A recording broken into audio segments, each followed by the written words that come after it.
जी द्वारा सिखाए ज्ञान से मैं भगवान शिव के बारे में मेरे विचार तो दादाजी ने ये बताया कि हम कहाँ रह रहे हैं, हम किस जगह पे रह रहे हैं। ये जो धरती है, पूरी धरती है शिव भगवान की बनाई हुई है, यानी क्रिएटर यहाँ का शिव है, शिव भगवान है। और पूरा सोलर सिस्टम के जो सेंटर में है भगवान शिव है, जो हमारे दादाजी बताते हैं।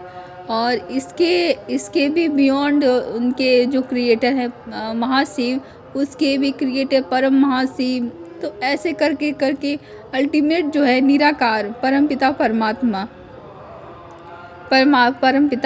जिसको सभी धर्म मत मजहब ऑलमाइटी अथॉरिटी कहते हैं। कोई कहता है कि सबका मालिक एक है, सब कोई कहता है सारे जगह का भगवान एक है, तो उस तरह से कह सकते। लेकिन यहाँ का जो क्रिएटर वो भी एक ही है, उसने अनेक रचनाएं करी है। मतलब जैसे कि उसने अपने से माँ शक्ति स्वरूपा माता पार्वती की उन्होंने रचना की।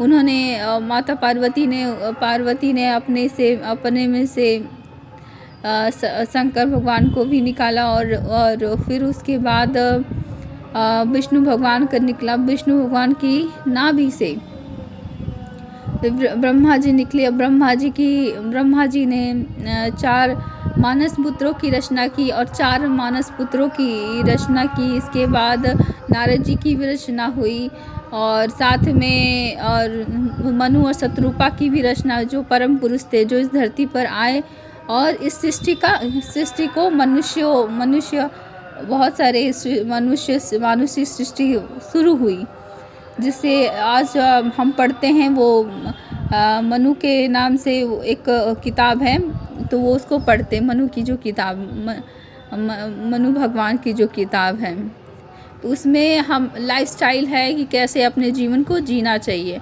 जो संविधान भी मतलब उसी से कुछ प्रेरित है। लेकिन आज उसका लोग विरोध करते हैं, उसका नहीं विरोध करना चाहिए। उसमें दहेज प्रथा का विरोध किया गया है। स्त्री धन जो प्राप्त होता है वो स्व इच्छा से प्राप्त होता है। वो मनु द्वारा मनु की जो किताब है, तो परम शांति, बेहद की परम महाशांति द्वारा या फिर योग ध्यान द्वारा हम परमात्मा को प्राप्त कर सकते हैं, परंतु विरली ही आत्माएं उस ऊपर के परम धाम को जाती हैं। परम शांति, बेहद की परम